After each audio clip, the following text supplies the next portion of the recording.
This is just a picture of Prime Minister David Cameron pictured last year visiting a farm. However, he is now at the centre of allegations, including drug-taking and debauchery with a pig during his years at Oxford University. The claims are made by former Conservative Party Treasurer Lord Ashcroft in a new biography serialised in the Daily Mail this week. The PM spokeswoman said she did not see the need to dignify the book by offering any comment, and other sources close to Cameron later dismissed the pig allegations as nonsense and not true. So that's settled with it. We need never mention it again. They said they don't recognise the allegations. They didn't say they don't recognise the pig. That pig is not his type because it's alive. Yeah. So that's the point about it. It was a dead pig. Yeah, that's the point. If you've got a dead pig, some people, don't they? They put an apple in its mouth. What's wrong if you had a couple of plums as well?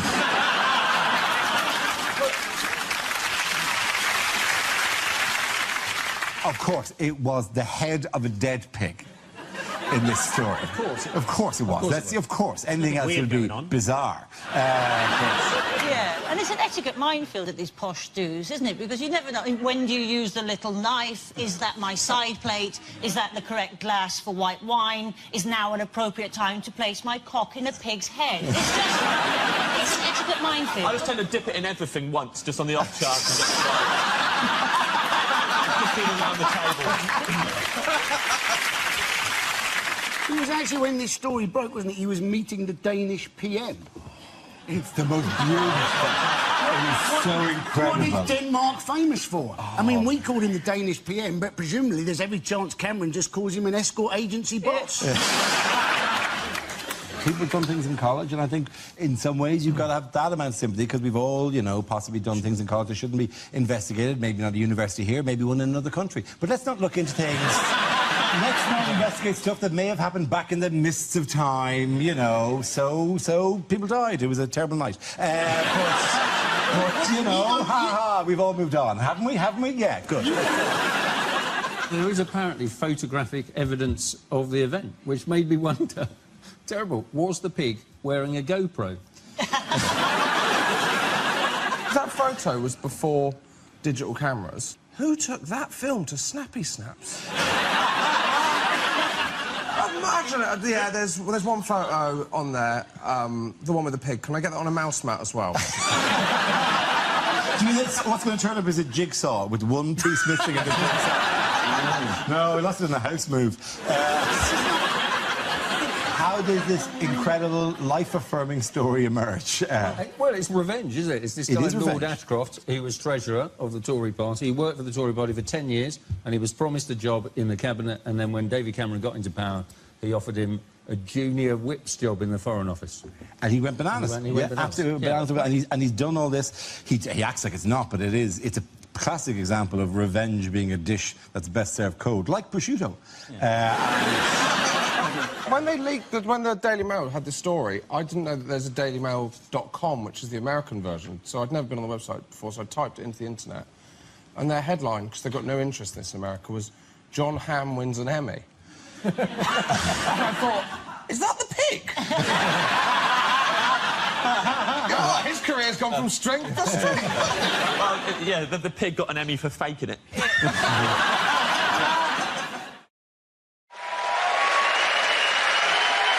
Now we play a round called Thief of Baghdad. This game involves Ed, Jack, Andy and Russell, so if you could make your way to the performance area, please. This is where we test our performers' stand-up skills. We spin our news generator. It settles on a topic and anyone can volunteer jokes about the chosen subject. The winners are the people I judge to produce the funniest stuff.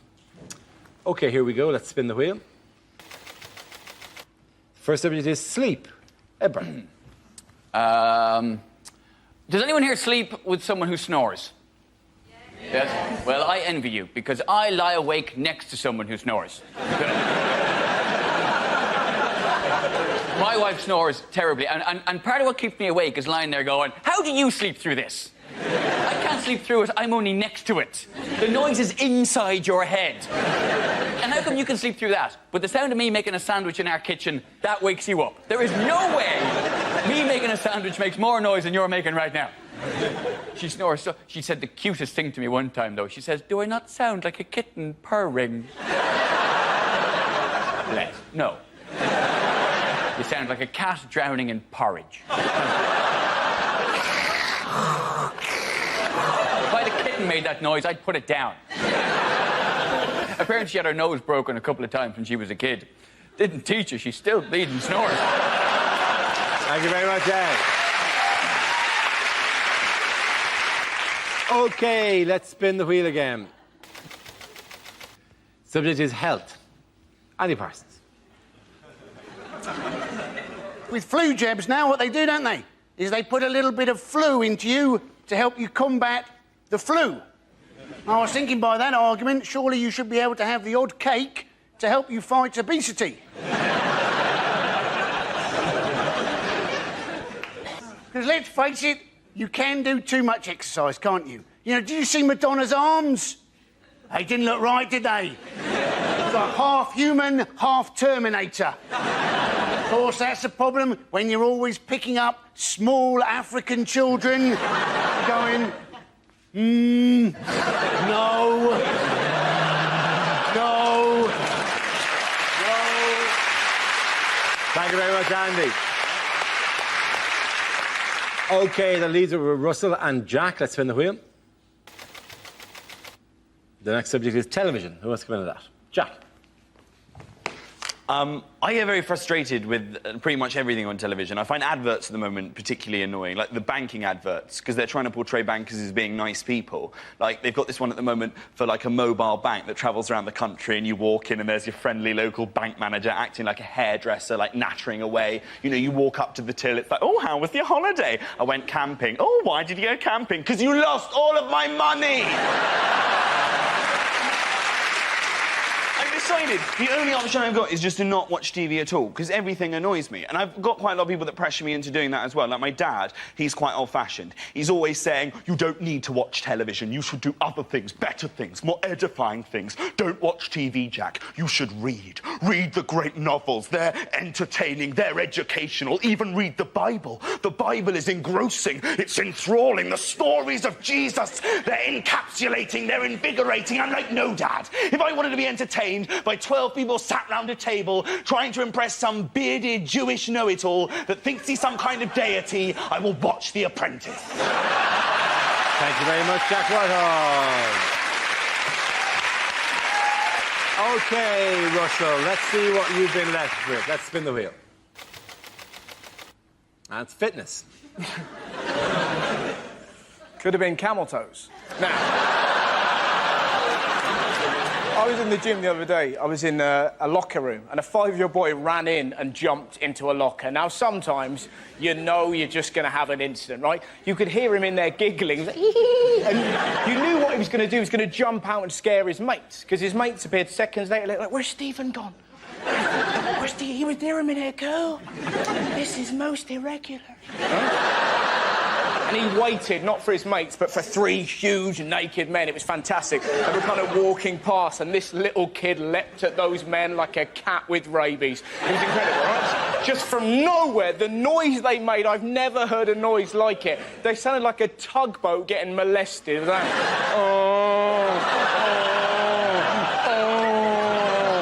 His long-suffering dad is in the showers, obviously heard this and went, that'll be my bloody boy! Ran back, confronted this glowing hellbeast and went, Stephen, what have I told you about acting up in public? And this little kid cut his dad down with one very simple sentence. Dad, your willy's moving? You're just there going, oh, the world is a better place. Thank you very much, Russell. At the end of that round, the points go to Ed and Jack.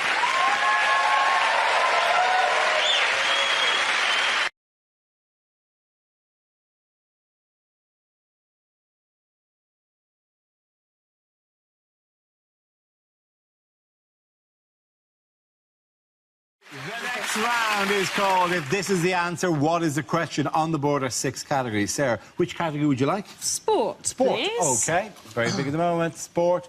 The answer is 3 billion. What is the question? Is the question, how many sleeps are there till England wins the World Cup?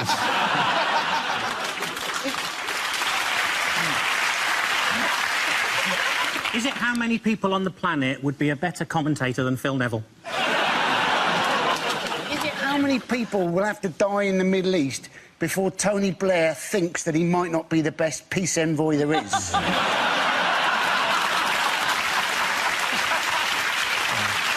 Is it what percentage battery life do I need on an iPhone to last all day? Is it about how many hairs were in the swing bin at the end of Chewbacca's full-body waxing? Is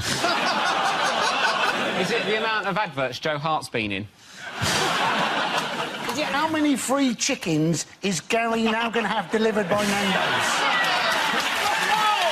And I would do it! You would pour yourself out for the free chickens. Is it how many times has David Cameron said to Nick Clegg, shh, not now?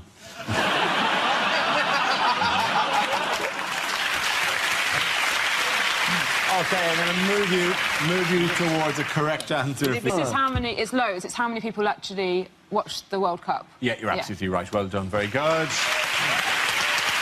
Well done, sir.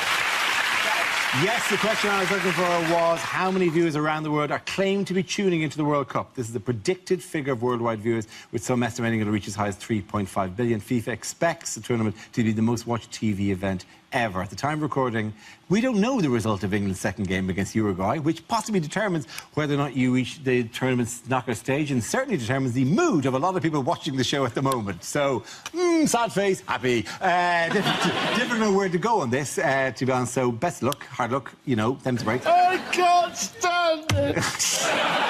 Well, you can't stand winning a match as successfully as that. Yes, that's right, I love it. I'm sure the fans don't really matter what the score was, as long as everyone tried their best. Right? Yeah, high five, everybody. Some things aren't worth joking about. What's the betting? Somebody said to Wayne Rooney, Uruguay, and he said, yeah, no, and Colleen's a girl.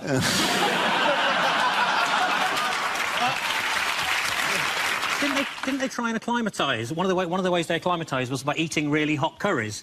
And apparently, Sturridge likes a vindaloo, Gerrard likes a madras, and Rooney prefers a plain naan.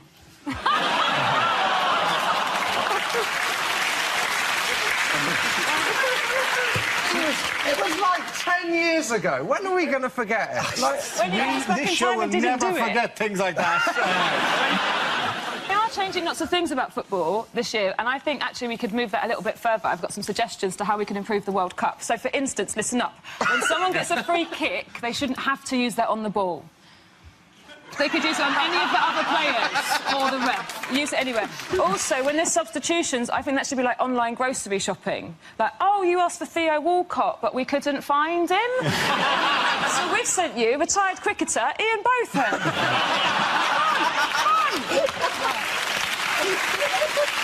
do you know what? I'd still vote for you ahead of Sepp Blatter. What other innovations have we seen in this World Cup? Spray foam. Spray foam. Love it. Spray foam is magic. It's so exciting, It's isn't it? really good, isn't it? Like, really because great. it's actually, I think people genuinely think it's like a wall magically creates a barrier. They go, oh, like they're trapped in a crystal prison. Like Superman do, oh, I can't get out of here. I'm trapped against the glass. It does disappear pretty quickly, but if you're going to put a white line in front of footballers, it's going to go. Isn't it? I'm impressed that at no point so far has anyone drawn a cock and balls with it, which you think would be inevitable. They've not warned us about it, so it just looked like he'd completely lost the plot. You know when, like, Vanessa started writing things in Big Brother? It look, I can't deal with the pressure, I'm just spraying on the ground.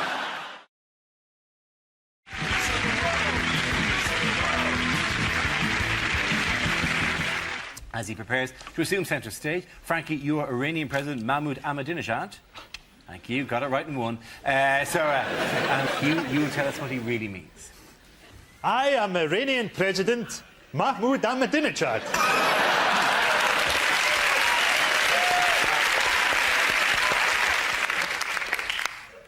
But you can call me Ted. We are developing nuclear power, but our aim is peaceful. We are developing nuclear power, but our aim is Jerusalem. We're developing nuclear power which could benefit the West. Have you considered changing your electricity supply? Iran has been accused of sponsoring terrorism. We do. 60p a mile. The American president is the son of a swine. I hope that one day his body is identified by the teeth marks on my penis.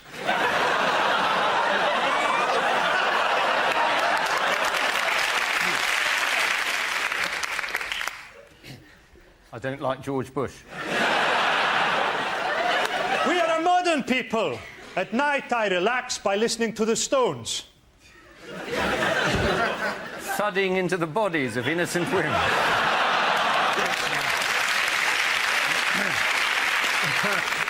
I am opposed to nuclear weapons and would like to see reducing numbers. 5, 4, 3, 2, 1. Very good, well done. Oh, put him down, Camilla. I'm sorry she's insatiable. Anyway, I meant to give you this. I don't know why. I don't care. Oh, look at this. This is lovely. Isn't like a lovely Christmas present? Goodness, my voice is even lower than normal. I wonder if they have any strepsils. By the way, I have already paid for this. I'm not walking off with it. Oh, for goodness sake, Camilla, put them down. It's a compulsion. We haven't got any money. Oh, no, please, if you could just pop them in the bag, that'd be... Thank you so much. Lovely, thank you. Just a quick word in your shell-like, Your Royal Highness. That is, in fact, the 4th carrier bag your wife has filled with Christmas goodies. So far, she hasn't paid us for any of them. It's a charity event. Well, don't worry, I'll just write you a pretend IOU. I normally prefer to play the way I handle my relationship with my mother. Contactless. You take your hat off and you bow. That's what you do. Hat off, bow. It may be Christmas, but I'm still the Prince of Wales. Yes. Oh, look at these. These are lovely. Would you give me a small furry aviator? Could I have one, please? No. Miserable wanker. Hello, Camilla. We got all the goods you asked us to obtain for you. That's lovely. Are they all here? Oh, what a lovely puppy. Could I have the puppy? Look at these dogs. What lovely dogs. Could I have the dogs?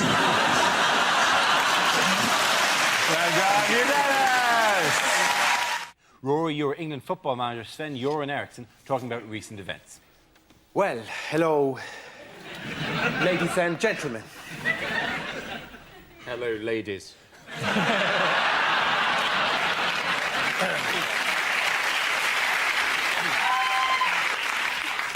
I've just had a meeting with the chief executive of the FA. Well, he said he was from the FA.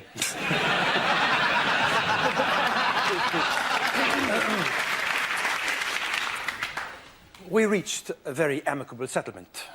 I'm rich! When I took on this job, I knew exactly how much it involved. $4.5 million a year. We'll do well in the World Cup. We've got an excellent squad. Peter Crouch is world class.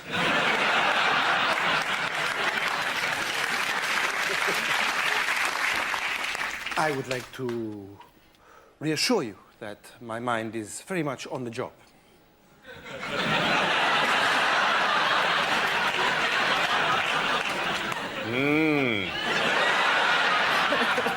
Nice tits. In other royal news, who's been found in a car park in Leicester? This is Richard III, isn't it? It is Richard III, yes. Do you know about Richard III? I know a little bit about Richard III, yes. Well, Although my image of Richard III would be kind of odd, because we weren't taught a lot of that in school, is of the Shakespeare... Yeah, so he was the... Skywalker! Your friends cannot save you now! Oh, the Death Star will be quite operational when your friends arrive! You get a different version. You get a different version to us. Richard III was the man who lost the War of the Roses to Alan Titchmarsh. And And he died at the Battle of Bosworth, and his remains have been found under a car park in Leicester, which is great, but they don't know what to do with him because he's lost his ticket and he's got £6 grand in back payments. He's got to pay another 50 because he's buried across 2 spaces. I'm amazed that anyone's shocked about finding him. The state of car parks these days, you can't walk 10 feet without putting your feet in a Richard III. It's not a big deal either, is it? They found him in... It's not a big deal. They found it... It's not a big deal. They find Prince Harry in a skip most weeks. It's an amazing addition to Leicester's Hall of Fame. They've got Engelbert Humperdinck, Shawaddy Waddy, Rusty Lee and now Richard III. It's the worst variety show of all. all emceed by Gary Lineker. Please tell me that he comes on at the end. I'm suspicious it is Richard III, but firstly because, you know, they didn't have car parks in the olden days, and also because they found the bones in a small cardboard box labelled Southern Fried Chicken. Well, I think that's the reason... Chickens do have a curvature of the spine. Yes, they do. Wings. It is, yes. And people were a lot smaller then, so... They weren't the size of a chicken. That's so I have found Richard III. Just a chicken carcass. Yeah, look. We didn't have to dig. One of the cars pulled out and it was just here. It was just sitting there. They think he killed the Prince in the Tower. They're not quite sure, but they think it was with a candlestick or the lead piping. That's one thing. And they think that now he was probably quite a good king, in fact. Don't they? He also said a horse, a kingdom for a horse. I think he should be saying, the Force! My empire for the Force! Skywalker! That is the greatest thing of everything in the world. Like, oh, the Death Star will be quite operational. There's a pit-beating monkey. This Monkey! I have We've given... got like a Chinese Death Star. This Death Star a lot cheaper than the other Death Star. But it's not faster! You cross my palm with my lightsaber. I tell you fortune! You deliver to Endor! Endor, I'm far away! You have to correct! I put down the force field so you can get in, innit?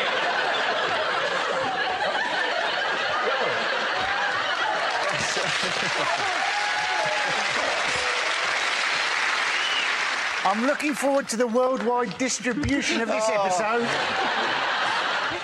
He's just so sort of unbearably sort of patronising and out of touch, isn't he? Yes. Well, who hasn't dropped some cocaine tablets and listened to the Arctic Kaiser Chiefs?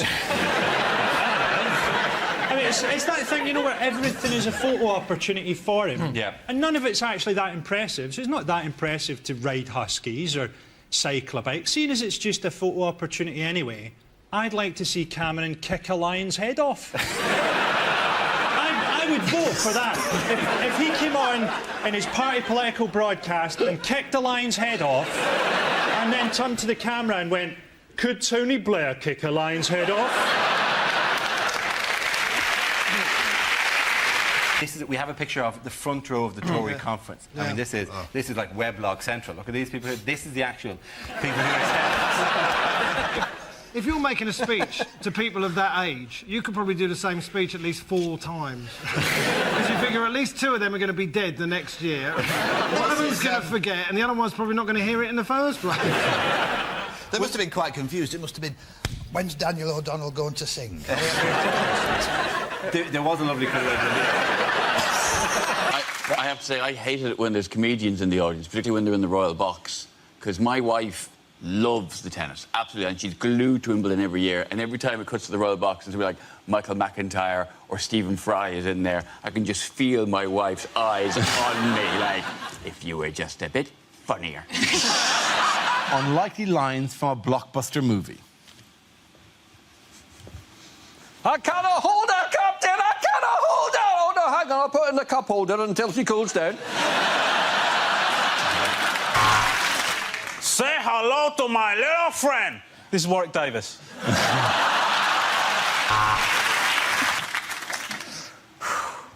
In all the Weatherspoons in all the world, he had to walk into mine. Tall fella, answered to the name of Dara, said I'd recognize him from the back of a megabus.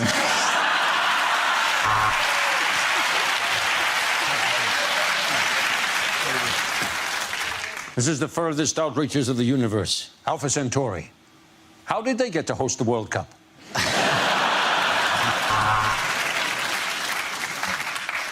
Are you looking at me? Are you looking at me? It's just very difficult to tell you've got a lazy eye. Well, lovely to see you, David.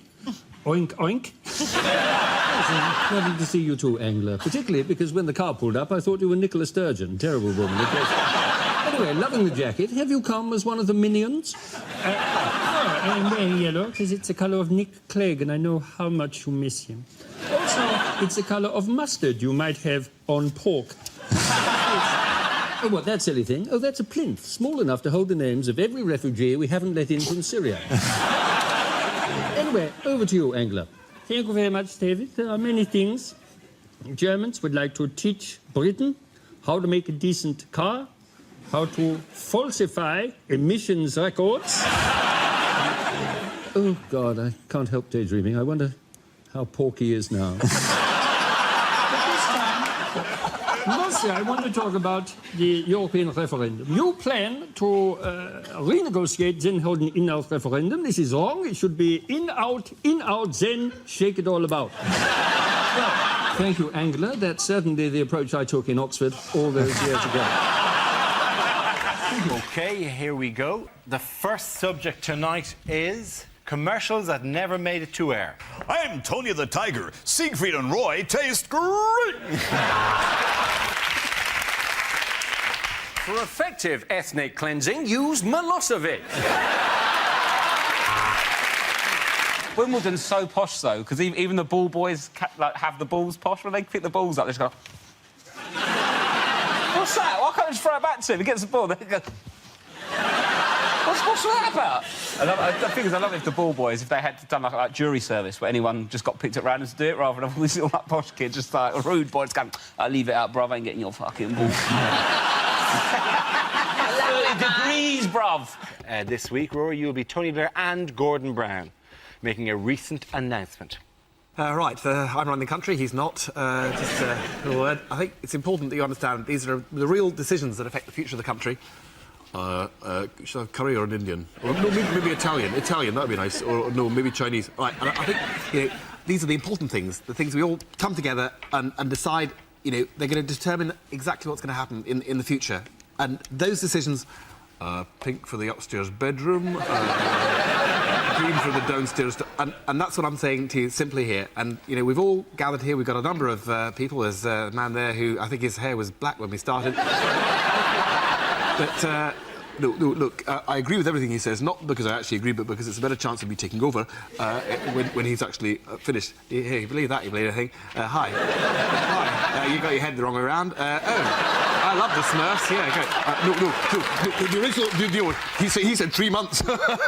And then, of course, we fell out about that. But I think he will be out quite soon. I honestly do. I'm sorry, you know, I said I'll move when the house is ready. The trouble is I gave the contract to Multiplex, right? OK, so it could be another 18 months.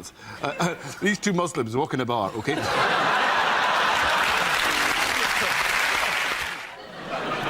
Hello. I'm looking for a woman with massive tits. So that she won't be intimidated by mine. I'm looking for a lady who can share the good times and the council tax. I've taken a lot of care with my appearance. I've taken care to appear like a cartoon dog who's accidentally swallowed a pickle. I've always wanted to have sex in a car, and I've got two, so I reckon if we park them side by side and take the doors off, I could just about manage it. So, get in touch if you fancy friendship or something more, by which I mean intercourse. Our next round is bombshell phone calls. Here, two players take on the identity of famous figures who are on the phone to one another. Frankie or Tony Blair calling American President George W. Bush, who'll be played by Rory. Hello, George. Pick up the phone. What's that ringing sound? Mr. President, it's the telephone. OK. Hi, who's that? This is Tony. Tony. Hi, haven't heard from you in a while. Didn't we speak yesterday? Oh, that Tony, yeah. Just 1 second. I'm going to put you on hold. Do we know this guy? He's from Great Britain. Are they for us or against us? I think we're not currently fighting them, sir. Sorry, Tony, your call is important to us. Go ahead. Well, I hear you've been having some trouble with Dick Cheney. Mr. Cheney's an upright guy. He's an outstanding citizen. And I just want to say he's a great deputy prime minister. No, he's not. Vice president, sir. He's vice president. Thank you. I'll tell you, every world leader could do with a dick as their deputy. Well, I've certainly got one. They tell me you're going to stand down soon. So tell me about Gordon. Can we trust him? I'm sure we can. Arrange a meeting with Gordon and the I can't speak either. Arrange a meeting with Gordon and the Lizard Masters. I'm sorry, did you say Lizard Masters? I have to say, George, this impression is uncanny. Ah, tally-ho, look out, posh boy coming through. I wonder if there's any grub. I'm absolutely starving. Now, remember why we're here, Boris? We're here to reassure the public about spending cuts, not just so you can eat. No, but look, there's cake. There's cake. There's loads of cake. I love cake. They've got all sorts of cake. They've got pink cake. They've got blue cake. What am I? Am I pink? Am I blue? Am I pink? I've never been pink. God, I sound like William Hague. Anyway, all the cake's on cameras. He's got loads of cash from the spending cuts. Actually, this is the last £10 left in Britain, so we'd best be careful with it. Well, I want a meringue. I love a meringue. I love all the cream in a meringue. Well, why don't you share mine? I mean, times are hard. Well, I could, I suppose, but I have a rule. I have a rule. I never share anything with another man, unless, of course, it's his wife. Anyway, there we go. Now, careful, don't get any of the white stuff up there. No, that would be very bad. Anyway. So, do you have any change? We were hoping to save some for the poor people. It doesn't really matter, but if there is some left over... £3, lovely. That's absolutely perfect. God, there's a big crowd here. I wonder if I could do them for the congestion charge. They absolutely love me for the congestion charge. They love my blonde-haired buffoonery. They love me. Come on, Boris. Oh yes, they love me, and they love me when I'm riding my bike. That's what they really love. Yes. Oops. There we go. That's the Pakistani betting syndicate satisfied. Oh look, lovely. Sticky fingers. Yes, I love a sticky finger. That's not the first. Oh, look, a genuine Cockney. Hello, how are you? Oh, Lauren Lummy, who shot Cock Robin, apples and pears. Down the old chimney, Mary Poppins, the Cray twins, innit? I'm sorry, I have no idea what you're talking about. Well done, you. Things you'd never hear a French person say. Of course, it looked hopeless, but we kept fighting.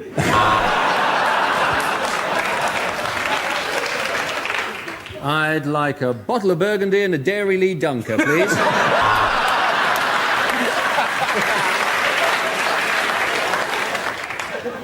You're English. How nice to meet you.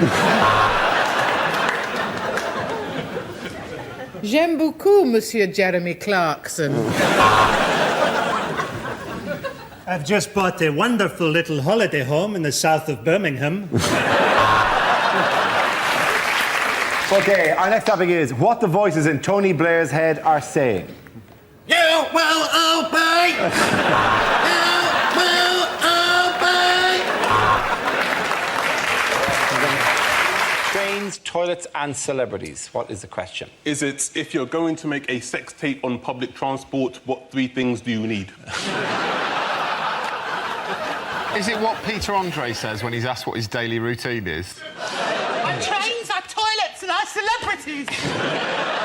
Is it high-pitched but not Australian anymore? Our trains, our toilets, our celebrities. I went to a voice coach to get rid of my Australian accent and I can't help thinking she's done something wrong. I've been over in this country for a while, so I sometimes slip into both fucking accents.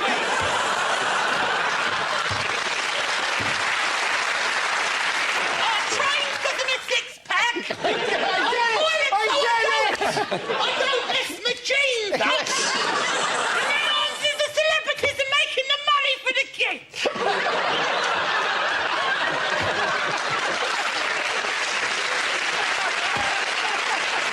Right, yes. Now, I am from the south. Have you noticed? I have been north, up the M1, and I don't know what happens to the word the. It seems to disappear at about junction 25 on the M1, and the word the just goes, that's it from me, I'm getting off. You go on ahead. Are you coming with? No, I'm not interested up there. And then you get there and they don't have, they say, oh, fridge, oh, you're going up to, what are you doing? My first experience of this was when I went to the cinema in Leeds. I saw The Lion, the Witch and the Wardrobe.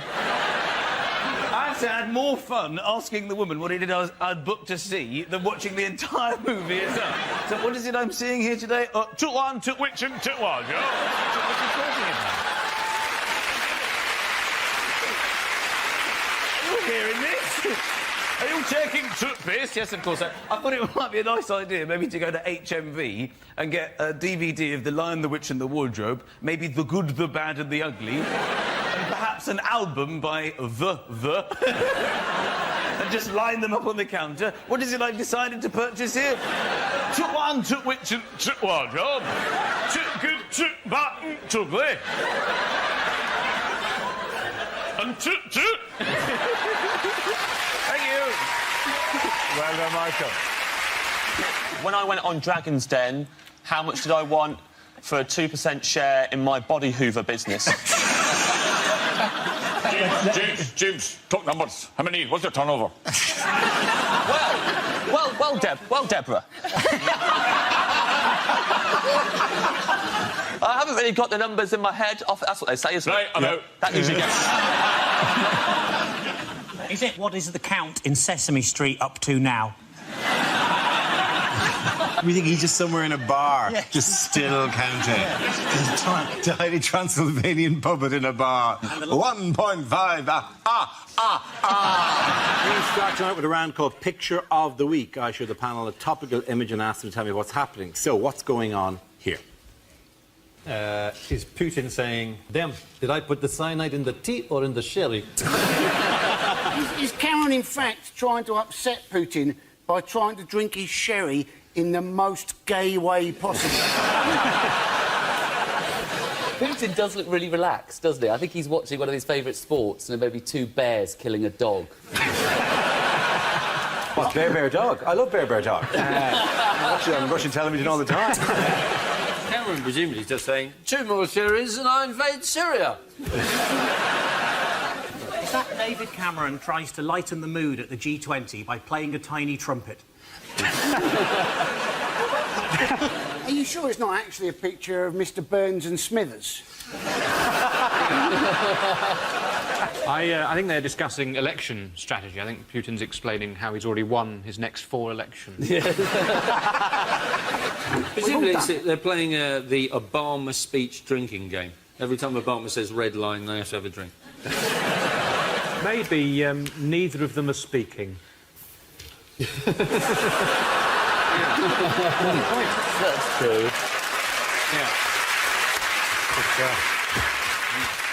Just taking apart the entire conceit of this bit.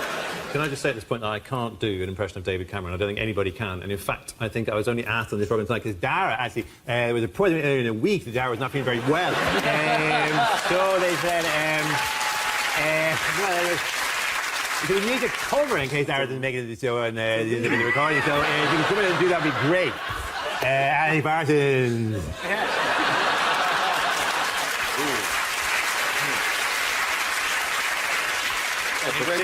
Particularly savage Ed Byrne impersonation you're doing there. I never knew he had a love child with Louis Walsh, but they seem to be living in one giant house together, raised by Terry Wogan. Anyway, so...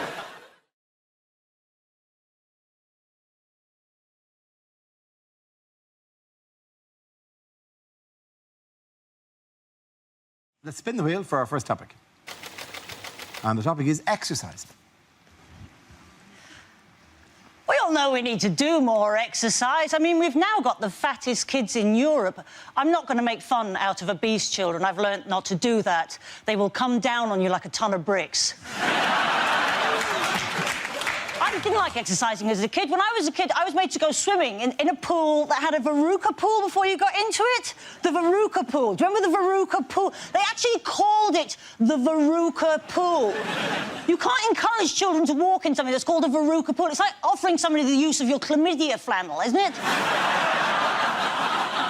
I mean, I try and exercise a bit more now. I've started doing yoga because apparently it increases your flexibility and spirituality. And I've got to be honest, it's pretty good. I'm now so good at the downward-facing dog, I have on occasion caught glimpses of my own third eye. I did a half marathon though a few months ago, which was pretty good. You know, don't be overly impressed, which you're clearly not. But I only finished yesterday, so there's clearly a lot of work to be done.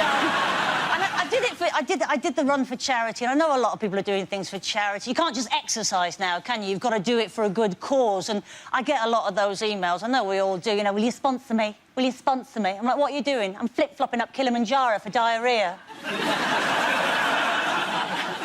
Going across the Arctic for trapped wind. Are you? Don't do that.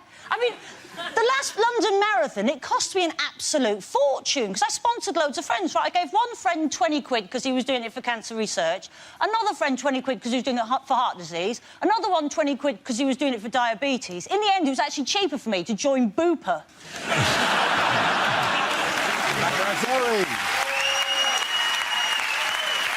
OK, that leaves us with Milton. Let's see what you've been left with. Let's spin the wheel.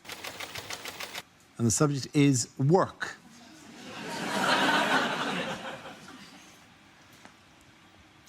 I didn't think I'd get a loan from the bank for my knitting business, but when I turned up actually wearing one of the balaclavas...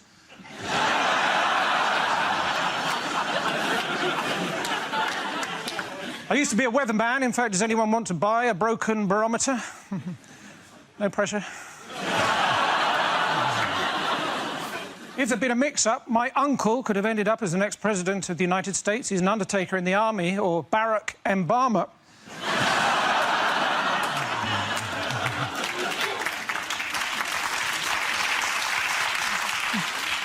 Soldiers, of course, very emotionally repressed. Sometimes you see one of them go into the middle of a parade ground and shout, "Attention!"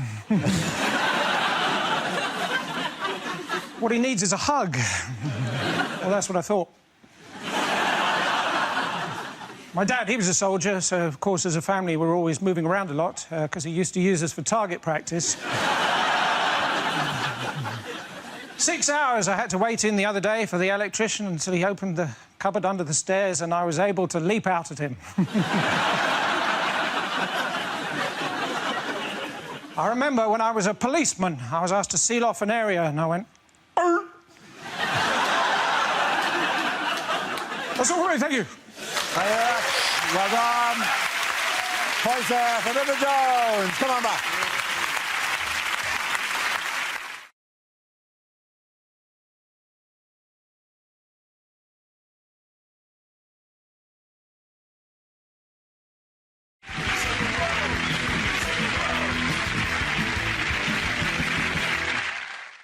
This round is a stand-up challenge. I launch the wheel of news, and wherever it chooses to stop, one of our performers must step forward and talk about that subject.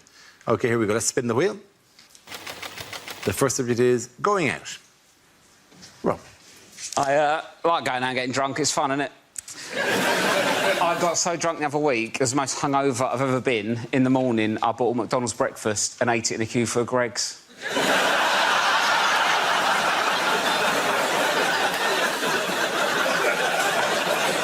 And I still don't know if I'm ashamed or proud.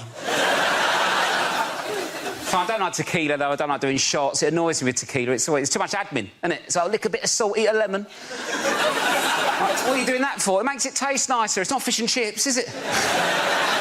So it's all, no one looks like they're enjoying it. Everyone looks panicked, don't they? They're always like, oh, thank God for the salt and lemon. They're loving it, aren't they? Do you know what make a tequila nicer? Do a tequila, then have a Cadbury's cream egg. That'd be nice, wouldn't it? Take the taste out of your mouth. The thing is, as well, though, it's like I can't properly get you know, get on it now. I'm like a bit older. I'm not saying I'm too old to get drunk, but when I was 18, you don't care, do you? You can get battered. Just get on with it, right? Because hangovers, they say hangovers get worse. They don't, do they? You just have more shit to do when you're older. That's the problem. When I was 18 on a night out, I'd be getting on it. Someone might go, do you want some drugs? I'm like, oh, I don't know. How'll it affect me? What will my mum think? Oh, my God, drugs. Now, if I'm on a night out, so I'm like, do you want some drugs? Can't, mate. Got to paint a fence tomorrow. I don't want to be painting a fence all sad. You know.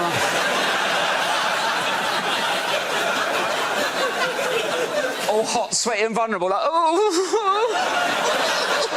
I was really looking forward to painting this fence last night. Told everyone about it. I'm so hot, sweaty and sad. I'm more likely to keep hold of the drugs, do them in the morning before the fence, just smash it like that. I'll do the roof, shall I do the roof? Let's do the roof. We've got no ladder. I'm flying, Mum. Thank you very much,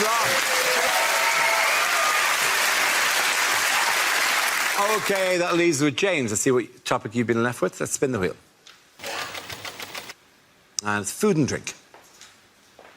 I'm not like Rob. I don't like going out getting drunk. I like staying in. I drink on my own. Way cooler, man. I lock the door, I get myself a glass of punch. Is that weird? I drink punch on my own. Is that strange? I drink it from a big punch bowl with a ladle in it in the corner of my bedroom. Is that weird? I don't know what other people do. People are always worried about punch getting spiked. Solo punch, problem solved. Not to spike myself, unless it's Fun Time Thursdays.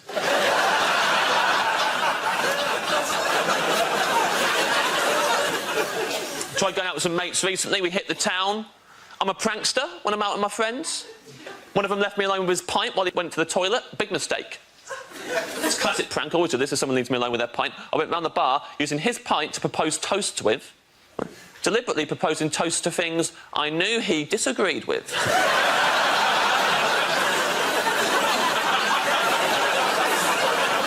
He comes back, has a sip. What you done with that? I'm like, ha. You just drank to the service charge being included in the bill. You just drank to those bedside lamps that don't have the switch on the cord like is convenient, but have it on the neck of the lamp under the bulb. It's like a bolt you have to somehow slide across, and you can't even reach it like that. You get your whole hand up inside the lampshade, and it hurts. It's really awkward. You can't even see it. You got to look at the top of the lampshade to see what you're doing, and then you turn it on and it blinds you. You just drank to those lamps. You love those lamps. Thank you very much. Point to both of you. Come on, very good. Thank you very much. The first subject is travel. Miles. Well, I'll tell you what's wrong with trains. It's the quiet coach, OK? Quiet, that is an adjective. It doesn't go far enough. Quiet is an adjective. It should be called the silent coach. Shouldn't it? The silent coach. No one would have any trouble understanding that. It's the silent coach, right? You can't talk on it, you can't use your laptop, children can't travel on it, you can't eat crisps, and crucially, they, the train people, they wouldn't be allowed to make announcements. Because the sort of people that have the mentality to travel on the quiet coach, which is the correct mentality, are the sort of people who check where the train is going before they bloody get on it.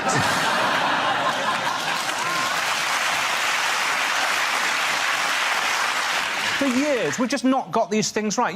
Mock the Week audience, you're exactly the sort of people that know what I'm talking about. In Russia, during the revolution, right? During the Russian Revolution, the Russian army was able to travel to all of its battles by train. During a revolution, they were still able to rely on public transport. Imagine if we had a revolution now and the army had to rely on transport, we'd be buggered, wouldn't we? Certainly those of us who wanted the army to win. Absolute nightmare, wouldn't it? Marston Moor 2016 kicked off, the British Army turning up 7 hours late to every single conflict. Oh, sorry, there were leaves on the line at Stevenage. There was a passenger action at Crewe. We were going to be joined by the SAS, but they've been stuck on a rail replacement bus service in Horrible. Thank you very much, Miles. OK, now leaves Milton. Let's see what topic you've been left with. Let's spin the wheel. And the subject is music. We don't know much about Galileo. He was a poor boy from a poor family. I live in a Grade 2 listed building, which of course means that everyone in it has to be quite good at the piano.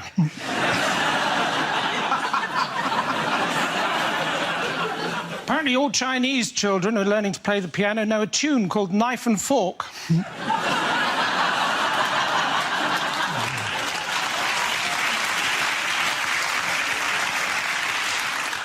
I'd like to take the band ABBA out for lunch, and if I could, I would, my friend. For Nando's.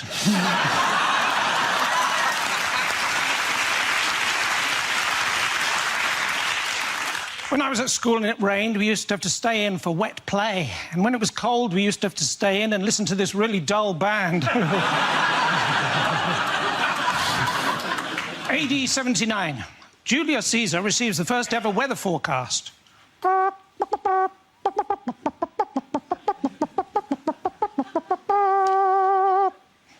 Hail Caesar. Thank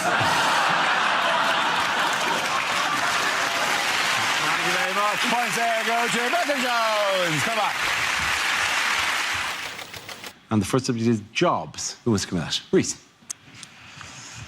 I've got a job. Yep, I'm not resigning. And my job is this, which still counts Dad. This is a good job. It's not perfect. It's not the best job in the world. I would never say that. Some people think it is. It's not, right? Best job in the world, community support officer.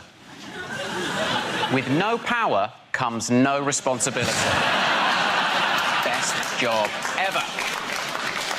Nothing is expected of you if you're a community support officer, right? If it's not writing down someone's details, then it is beyond your remit. That is 100%. It's just vigilante admin. That's all it is. You're a professional grass. That is your job. I got a leaflet through the post a few weeks ago advertising that job, right? It said, do you have what it takes to be the best? Will you stand up in the face of danger when no one else will? No? Then you should become a community support officer. In the hierarchy of law enforcement in this country, it goes Army, Police, British Transport Police, Ticket Inspector, Traffic Warden, Park Ranger, Dinner Lady, Kid wearing Nike trainers, Kid wearing Adidas trainers, Community Support Officer, Kid wearing Umbro. Well done. Reese. OK, that leaves with Gary. Let's see what you've been left with. Let's spin the wheel again. The topic is technology. OK, where you go. The young couple next door to me have recently made a sex tape. I mean, obviously, they don't know that yet.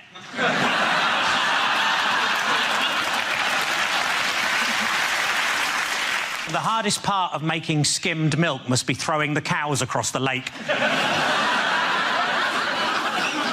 The guy next to me at work used to watch porn all day. I'm just glad he didn't begin to rub off on me.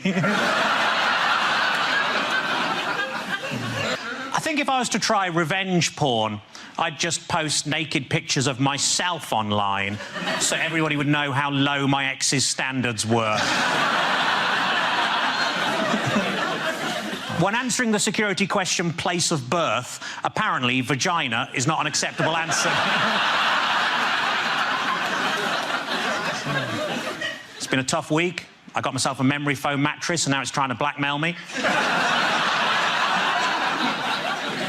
I've currently got a stalker, but you probably can't tell in these trousers. A friend of mine was killed by the big C. He was walking past Curry's and a sign fell on his head. I was watching TV and the announcer said there's a documentary about the clitoris on the red button, but I couldn't find it. Thank you. Very good. Points there for Dinah Lady. Come on back. The first subject is health. Who wants to come in on that? John. I went to get some test results from my GP the other day, and she sat me down and she said, "I'm very sorry to tell you, Mr. Robbins, but you've got gout." And I was absolutely stunned. She said, "You seem surprised to hear you've got gout." I said, "Yes, I am, because I'm not from the 17th century." She said, "The first thing you need to avoid, Mr. Robbins, is alcohol." Now, it's gutting, because what do you replace alcohol with? I am not a doob monger, nor do I ride the Chinese highway. By which I mean I don't take drugs. I think mainly because I don't have the vocabulary to oversee a transaction.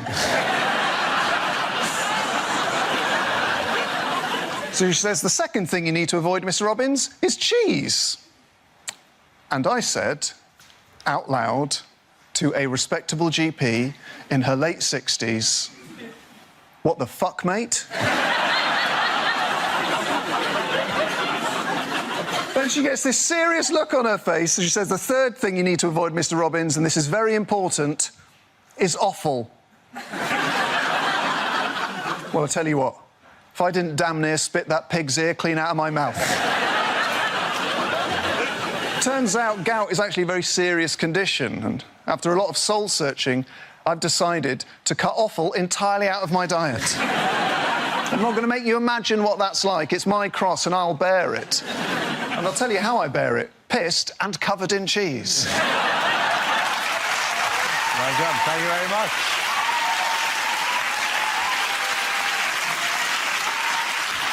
That leaves us with James. Let's see what you've been left with. Let's spin the wheel.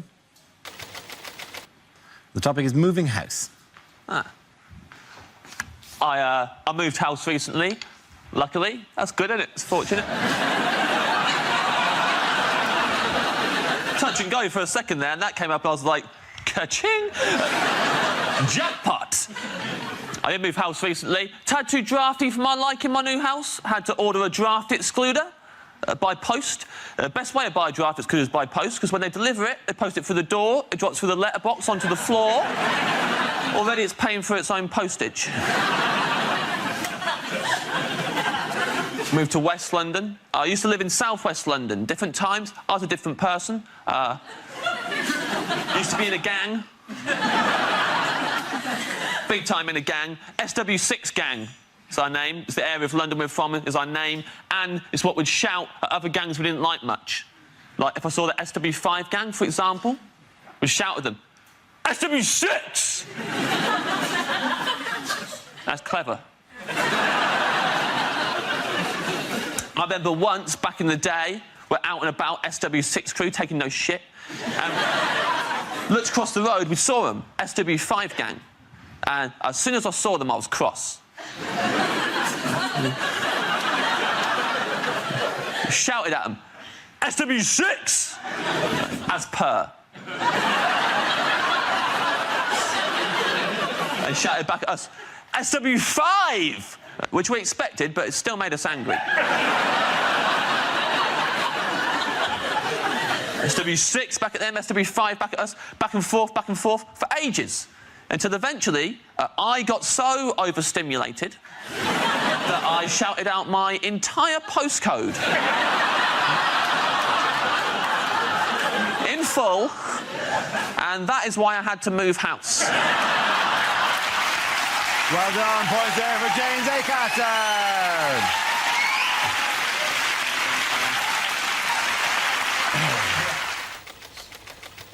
The first subject is alternative medicine. Can I have a volunteer to talk about that? Andy.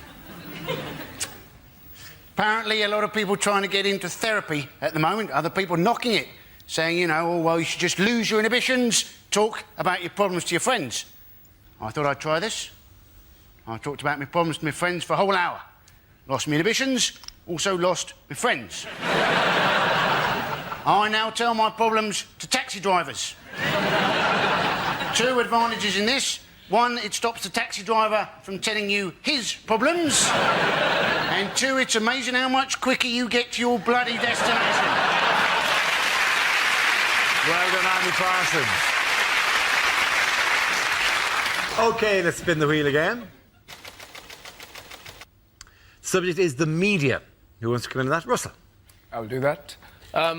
Obviously, you know, The way I like getting the news is Radio 5 Live. It's fantastic, 'cause it's just news and nutters, isn't it? They'll read out, like, that was the Pope's view on abortion, and then, hello, Felicity Puddleduck here, livid and ill-informed. I'd just like to say those harlots should give birth to their children aged 2 that charge you to national service. I'm off to bake a cake. And sat there listening, and then the next night, David, are you out of your mind? Cloning? Think it through. 2 versions of me. Want to go out and commit a crime? Who gets blamed for it? Me! I'm doing a 20 string. He's banging my wife. Where's the justice? And you sat there listening to these nutters, and then the most ridiculous story. A man in Bristol's found the face of Jesus on a crisp. And suddenly, there with him, I couldn't believe it. I opened up my frazzles. There he was!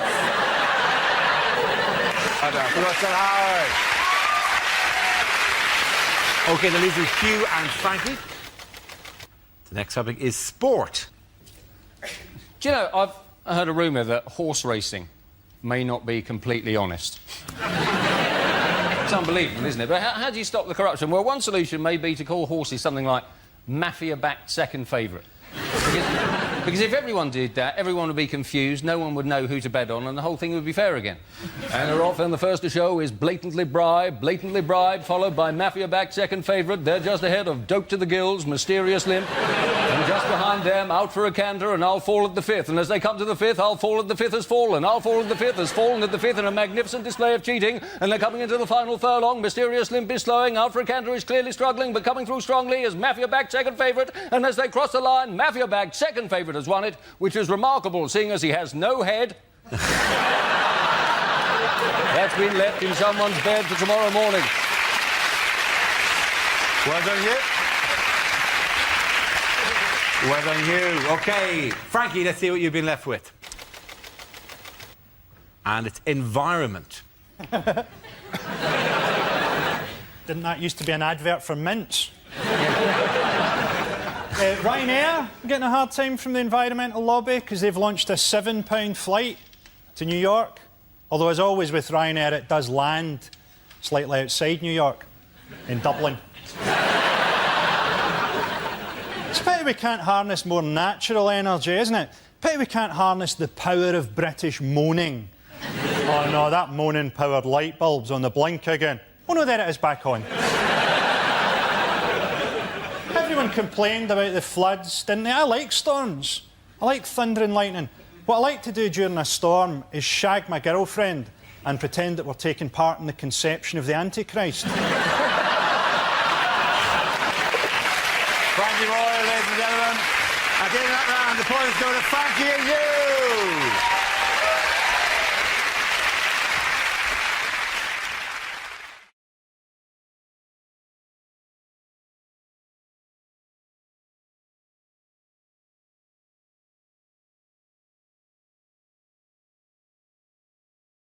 OK, here we go. The first subject is things you're unlikely to hear on a quiz show. Here is your starter for 10. Spring rolls, sesame toast and chili balls with corn. Hello and welcome to Ask the Family. Mr. Fritzl, where's the rest of them? Hello, we're Ant and Dec, and welcome to Double Our Money. Double your money. I'm Anne Robinson, and if my Botox wears off, my face will turn into a scrotum. Look at what you could have won if you went to school.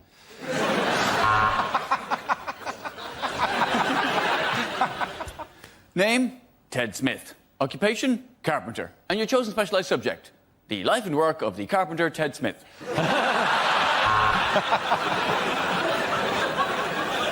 For £1 million, complete this well-known phrase. The... like a vowel. Vowel. Vowel. Vowel. Vowel. Zzz. Is the answer. I'm Richard Whiteley.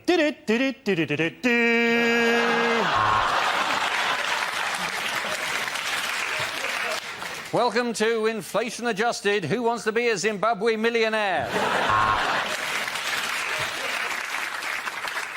It's the banker. He says he's got your kids. And your question is on celebrities. What jocular Irish host of the popular show Mock the Week is known by his friends as Dobby for his uncanny resemblance to the house elf in Harry Potter?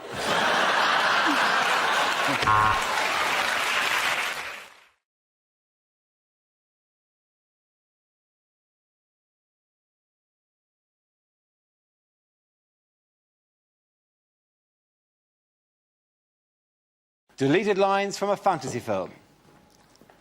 I am Aragorn, son of Arathorn, the heir to Isildur and part of the Fellowship of the Ring. Please leave a message after the tone. Ron had been suffering from swine flu and people were avoiding him. Luckily, he was ginger and he was used to it. I don't know why you're so upset, Harry. The original Dumbledore died 3 films ago and no one gave a shit. Did you find Narnia in the wardrobe? No, Edmund. We found your porn stash. My friends, we will never hear the word Mordor again. Taggart has been cancelled. No, Harry, it's not a 5-headed dog. It's girls allowed. Me. I am Aslan, formed by the merger of Asda and Matalan.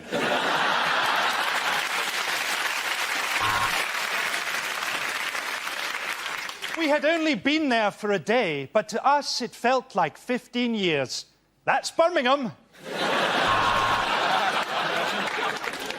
Did you honestly think I could be defeated by someone younger? I am Arlene Phillips!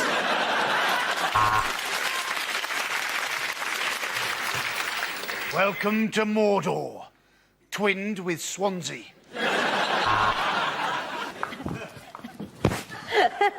This will never work, Frodo.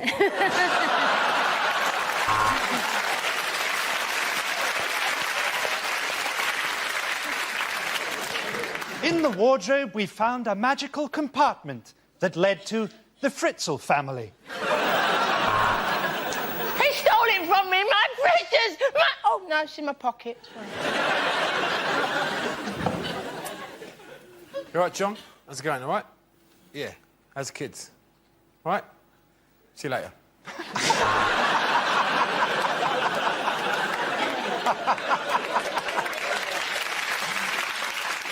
I'm not a dwarf, I'm a lesbian.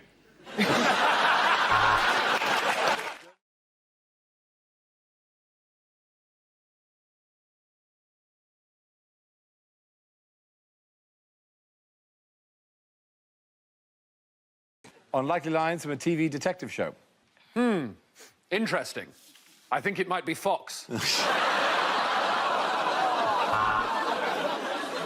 Sierra, Alpha, Disco, Poker, Nipple... Actually, I've got no idea what I'm talking about. After 7 very tedious seasons, finally, things pick up on CSI Salisbury. I want photographs of the body. I'll take an 8x10 canvas, a keyring and a mouse mat. There are 16 different semen samples in this bed, Sarge. I should have read the TripAdvisor report on this hotel. And as you can see from the chalk outline, the victim had a tiny head and was sitting on a giant circle. Sorry, I think that's a disabled parking space.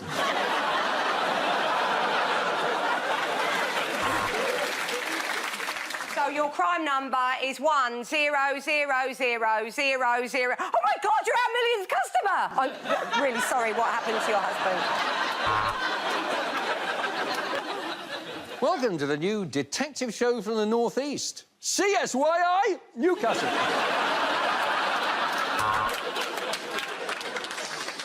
2 inches to the left, and that bullet would have gone right through your eyeball. But as it is, it went through the other eyeball.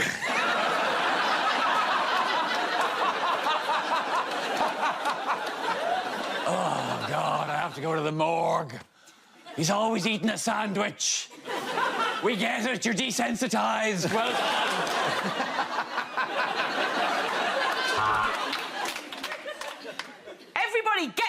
down, because this is disco. Look, I am genuinely sorry that your father never hugged you, but when I said, it's the police, open up,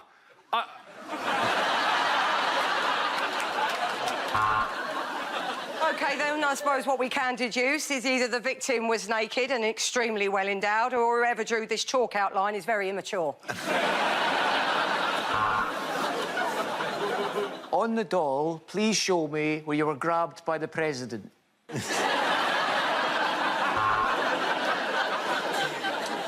Miss Harris, I'm sorry to have to do this, but we want you to identify a body. This body... No, but seriously, there is a body and we think it's your fiancé.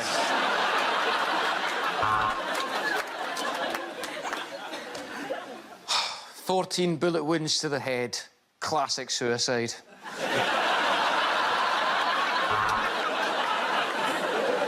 Oh, wait! Maybe it's a man pretending to shit like a fox. Welcome to Sunhill Police Station. I'm PC, every British actor's first TV gig, and this is Sergeant Too Ugly for Hollyoaks.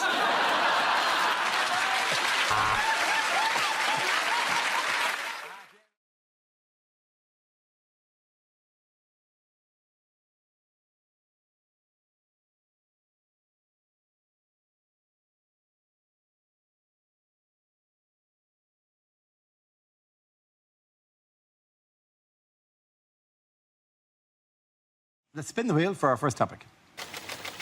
And the topic is exercise.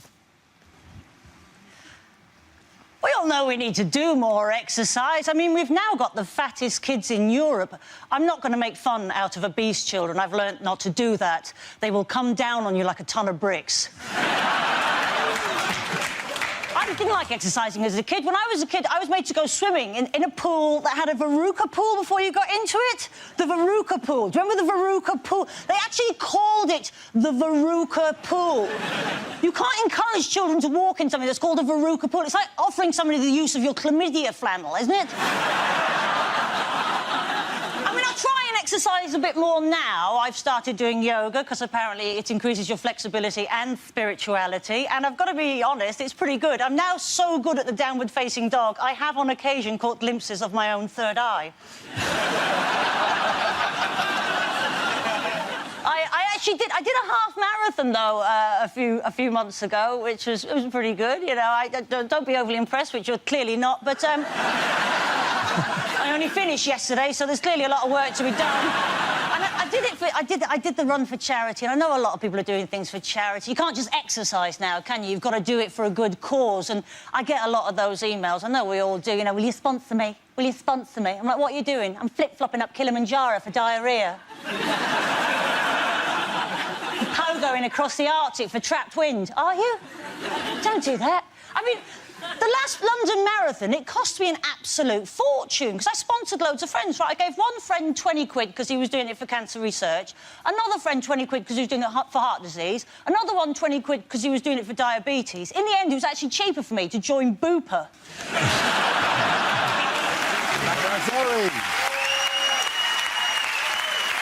OK, that leaves us with Milton. Let's see what you've been left with. Let's spin the wheel.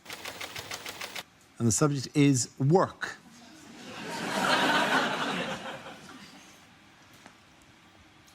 I didn't think I'd get a loan from the bank for my knitting business, but when I turned up actually wearing one of the balaclavas...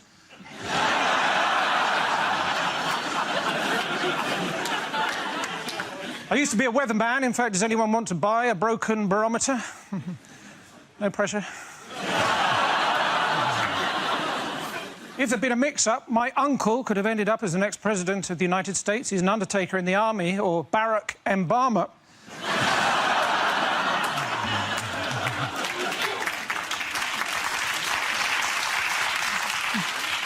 Soldiers, of course, very emotionally repressed. Sometimes you see one of them go into the middle of a parade ground and shout, "Attention!" What he needs is a hug. Well, that's what I thought.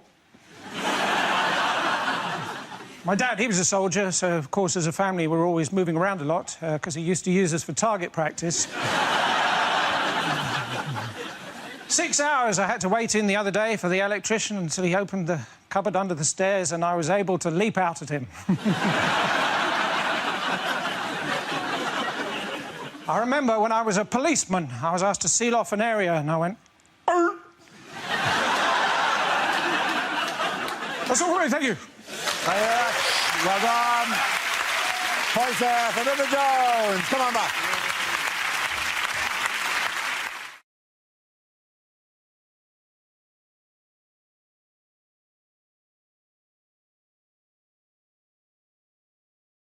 Our next round is called This Is the Answer, What is the Question? On the board are 6 categories. James, which category would you like?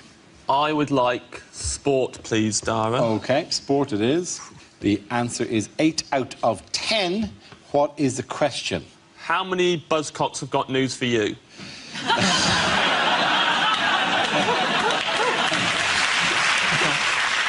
Is it how many Tory MPs are currently trying to delete their WhatsApp photo messages as we speak? It's a sport question. Is it how many of the hairs on Wayne Rooney's head started on his arse?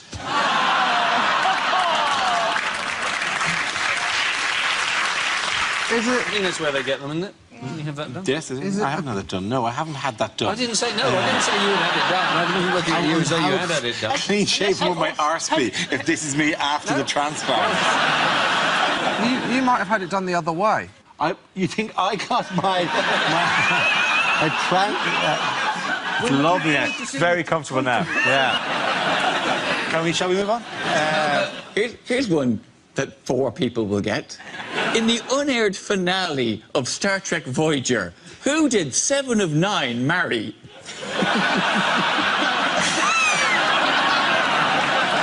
Or is it how many people watched Emma Watson's speech for the wrong reasons? Is it how many people in my hip-hop dance troupe are not twins?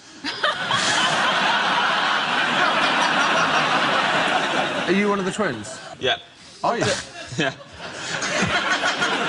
Yeah, why not? Is it, if you asked Kanye West to name 10 people he admires, how many people would be Kanye West? Is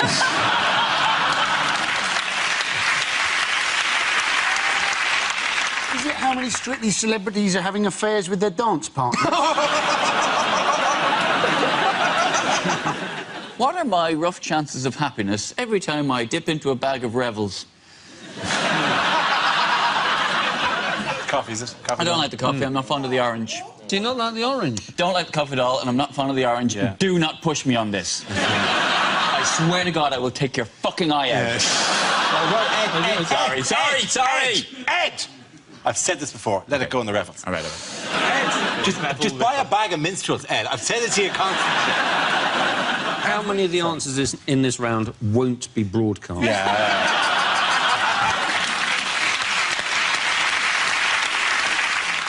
Now, Ed, does anyone try to answer the question? So I think this is actually how many times Europe have beaten America in the Ryder Cup. Very good. Thank you very much, Sarah. That's fantastic, yeah.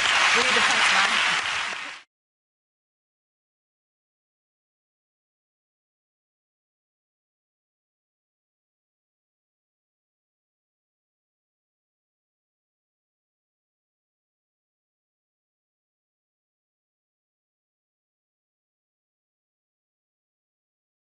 Now we play a round called You've Got to Be Corbinate to Win It.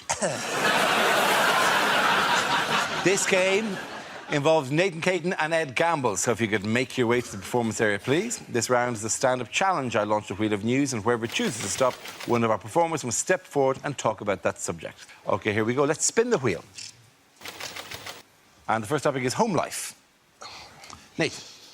Yeah, I could talk about home life. I still live at home with my mum still. Thanks for the judgmental silence. Yeah, I live at home. My mates give me the most stick for it, because I'm the last one in my group of friends who still lives at home with my mum. They've all moved out, so they see me as a mummy's boy. And every time they see me, they're like, Nathan, what's wrong with you, man? Why are you still at your mum's, man? Are you embarrassed? Why are you still at your mum's? Why are you still at your mum's? It's like, I live in West London. Have you seen house prices? I'm not going anywhere, man. If anything, I'm looking at my mum thinking, when are you gonna bloody leave? Clinging on, let it go, woman. She's gonna slap the black off me when she sees this. So, yeah, I like peace and quiet. Although, to be honest, at home, I'm not getting a lot of peace and quiet at the moment, mainly because of my mum and my stepdad. They got married quite recently. And I'm happy for my mum. You know, she found happiness. She deserves it. However, at the moment, they're going through that honeymoon phase where they're having sex all the time. Yeah, it is bloody disturbing, man.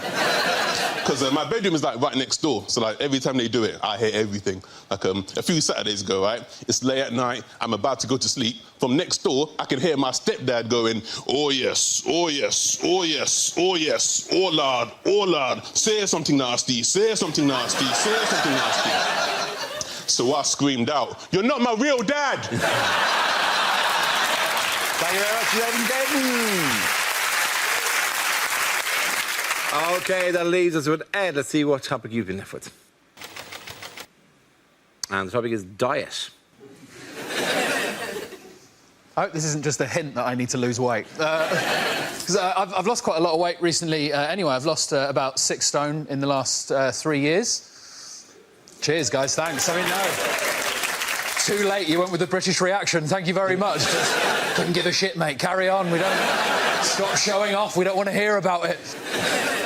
Found myself in a bit of a nightmare situation recently. I went to the Middle East to do some gigs.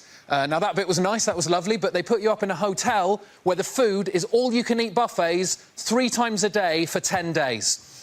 Now, this is a nightmare scenario for me because I cannot be trusted at an all-you-can-eat buffet. Sometimes I don't even remember the buffet bit. All I remember is picking up a plate and I'll wake up 6 hours later covered in rice and sauce. And I can't theme a buffet. I can't theme a buffet either. I won't pick up a plate and go, "Oh, I'll have some rice, I'll have some curry. Well done, Ed, you've made yourself an Indian meal." Won't do that. I'll get a plate, I'll get a spoon, and I'll run along the full line of trays, just scraping food from every nation onto it until I've got some sort of plate Pangea, just an unidentifiable mass, just Spanish food, Japanese food, Chinese food, Indian food, coffee, sushi, just horrible. Just wedge my face into it, everyone going, "Is that man all right?" Don't look at me! I'm having a buffet! Just food from all over the world. My body for 10 days had no idea where I was on this planet. I went for a shit 3 days in, a UN flag came out. Well done. Jenna and point go to Ed Gamble. Come on back.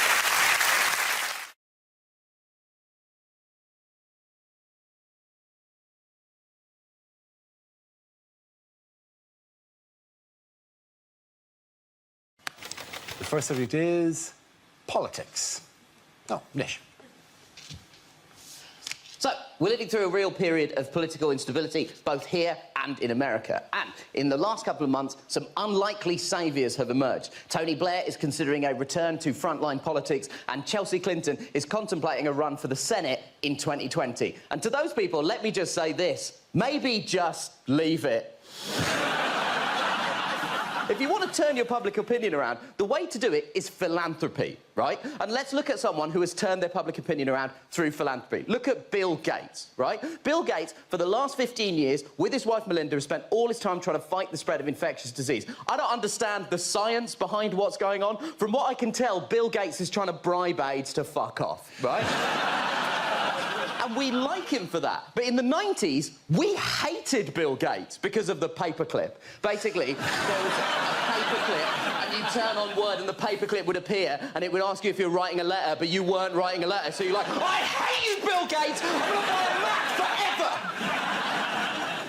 And there are people genuinely putting their money where their mouth is in regards to philanthropy. Look at J.K. Rowling. We all need to be very nice to J.K. Rowling from now on, because she may be about to be all we've got economically. We have no manufacturing sector. Our service industry has been driven by mass migration from the EU. After Brexit, our entire economy may depend on the adventures of a fake wizard that technically ended in 2007, right? We got the play, we got the films, we got the film tour. Can we do a play tour? JK, please write another book. Wales is sinking. Maybe something about Harry trying to get his finances in order in his 30s, like Harry Potter and the Mystery of the Fixed Rate ISA. Thank you very much, Nish.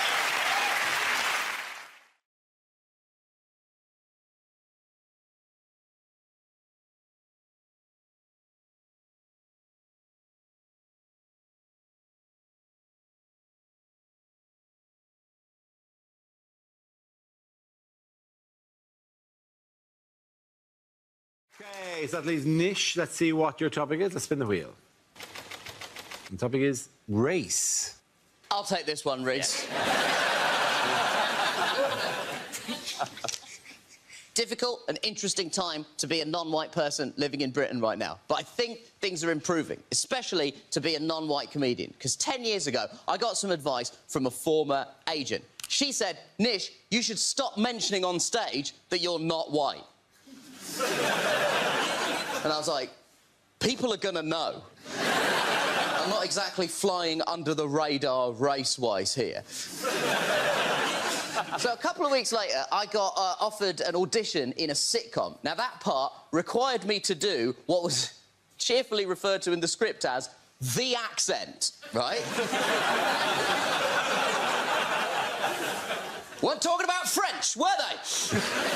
Now, when that came in, I said, there's absolutely no way that I'm going to do that. It's cheap, it's Uncle Tom, it's selling out my entire cultural heritage. And she said, this is the problem with you, Nish. You take too high-minded approach. You'll never be successful in comedy because you will never do comedy that relates to the man in the factory. And when she said that, I said, I don't really relate to your paradigm of the man in the factory. I think what you're trying to say is that I should appeal to as high a percentage of the British population as possible. But in the 80s, we shifted from a manufacturing to a service-based economy. So actually, if you wanted to talk about most of the British public, what you should have said is the man who works in the shop or the man who works in a hotel. And she said, I mean, this is exactly what I'm talking about. Thank you very much, Nish. Points in the line go to Reece James. Come on.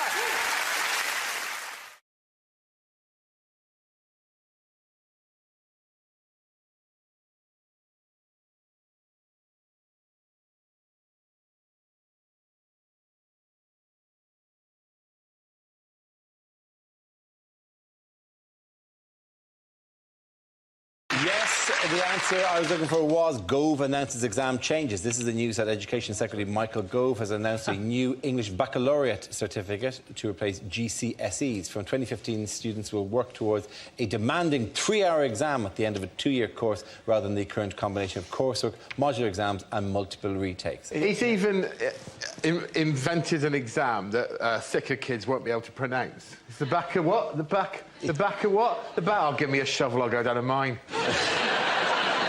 I think the idea is if you're academic, then you get a baccalaureate, and otherwise they teach you practical skills like how to baccalaureate.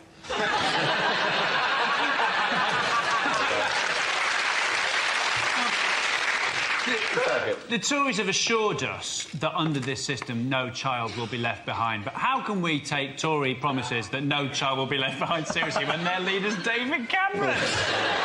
What's the, do you know what the abbreviation is? It's called EBC. EBAC. It's called the EBAC. EBAC, which is when Yorkshire people make payment over the internet. I thought that was something from Star Wars, isn't that? Yes, it was. Do you know who hated the EBACs? I bet you can't do the impression. Skywalker!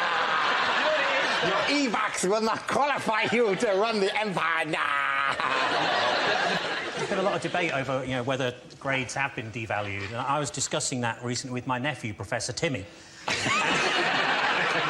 So, hang on, sorry, because it's one of these things that I genuinely am always perplexed about, coming from a different country as I have, with my spices and my silks. Really? To your nation. And there's so many great things about it, except your exams, which are mad. And not that the education, by the way, is great. I'm not saying anything about the education people get here, it's fantastic. But the exams are mad. There are people who, when confronted with an exam paper, just go to pieces completely and forget how to count, and I think it's very unfair that they are marking the papers. There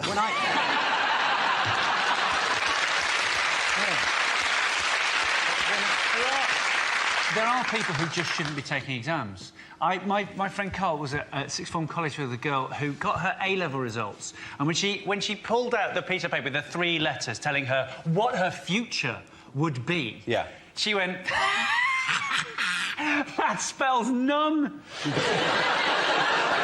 People make an awful lot about the pressure that kids are under, and I suppose they are, but speaking as an ex-teacher, when it comes to exam time, there's far worse pressure on the teachers, because you have to spend sometimes 4 or 5 hours in those halls just walking up and down, and it's a recipe for insanity. I had no choice when I was teaching but to invent a game called Compile. It was just to see who could walk up and down the aisle the campest.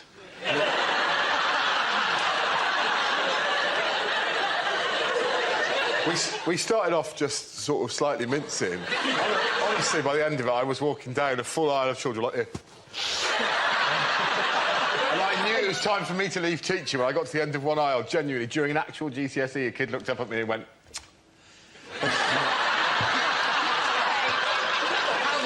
So were you essentially voguing your way? I'm not exaggerating. By the end of it, I was like... The thing is, they want to make the exams harder, don't they? You know, but surely they're hard enough already if your teacher is walking up and down, camping it up. Oh, no, I'm still qualified, technically. We'll have to cut this bit out. Really? Is that your safety net? Yeah. Oh, that's really sweet. Do you think anybody, having seen you in In-Betweeners, anybody's ever going to... Well, you've always got a trade. I did a gig at the University of Central England, which is in Birmingham. That's what they're trying to hide from you. And as an opening line, I said, UCE, so called, because that's the grades it takes to get in. But I had to explain it to them. I'll tell you what, I was in an exam when I was at school. My mate, at the back of the hall went... we were all waiting to leave. Someone at the back of the hall went... Bow. Mr. Mearden, the exam invigilator, went... And then someone else went... Bow. And then... Bow. From different parts of the hall, and it led to my favourite sentence I've ever heard come out of an adult's mouth, which was, all right, no one leaves until the meowing stops. At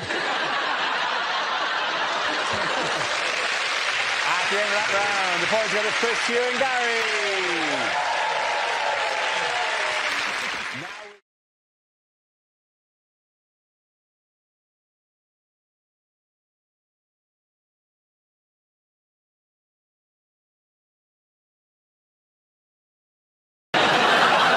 Other news, why was a Preston to London megabus stopped by the police on the motorway this week? Just the usual reasons. Yeah.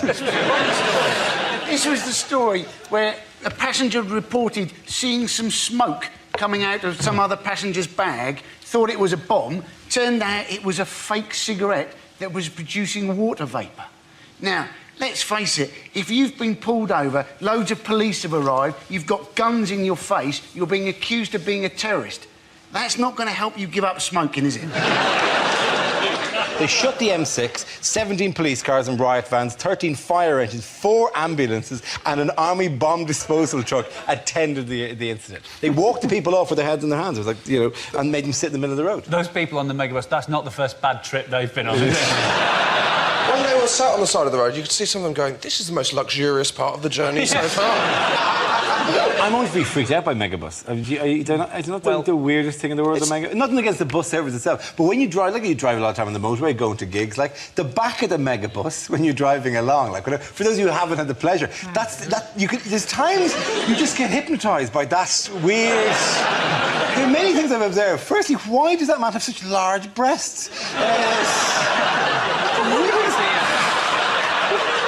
Hours staring at that man's breasts going, that is insane. What kind of... Where can you go for £1? I thought you'd have to contact Megabus. There's an address there. I have to put plus a 50p booking fee as if people are going to go, well, that's a rip-off. I walked in here with this in my hand, expecting to be transported to a faraway land. Then I find you want more money off you? Screw you, Megabus man. A big yellow man with enormous bazongas looks disappointed behind the counter.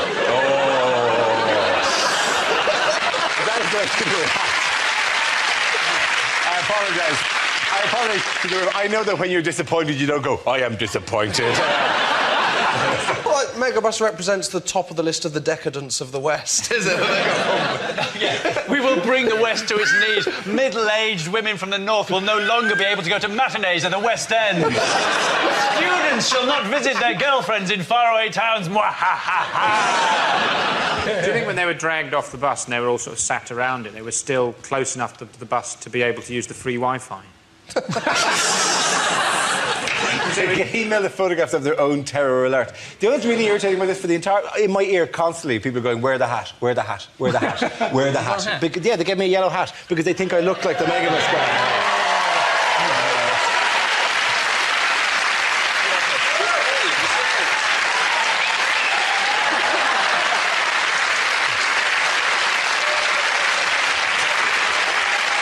that means that man looks like a penis sausage. They should call it penissausage.com. Oh, something else is already called. You're just bringing this up to try and make everybody forget that you look like a penis sausage. That's exactly what's going on here. You just look like a penis sausage in a yellow hat. Oh, no!